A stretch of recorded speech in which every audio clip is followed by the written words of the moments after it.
We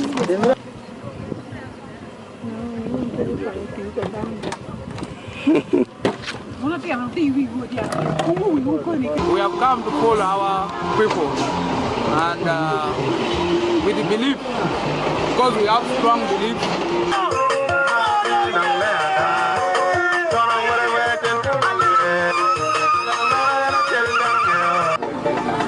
Okay, they're not done. Okay.